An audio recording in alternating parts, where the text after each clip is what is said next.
Okay, here we are at my house. Going to see if we can start this Indian four-cylinder. It's a 1930, and you can see the similarity between this and the 101 with the gas tank inside the frame and the leaf springs of the early Indians, and the beauty of this inline four-cylinder.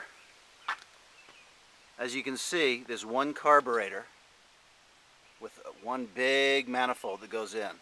And as Dean just pointed out, there is no air cleaner, just an intake and you go. Well, I've seen it done before, and I'm going to see if I can do it now. I've never done a hand start on an Indian four-cylinder. So wish me good luck, and we're going to set it up and Dean's going to take over. Come on around to this side. Okay, first thing we're going to do is you turn on the gas. So that's all the way on.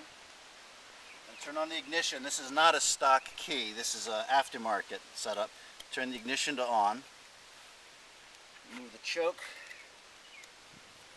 Well, actually, we're going to turn the ignition off. That's what we're going to do. And choke it all the way down. Give it full throttle. Give it 1, 2. Okay. And then we're going to put the choke almost on. Ignition on, and wish me luck. 1, 2, 3. Maybe I'm not going to do it by hand.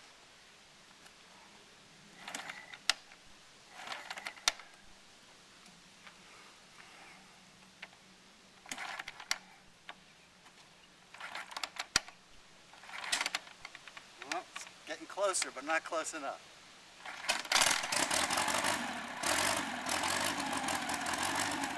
Indian Ford started by hand.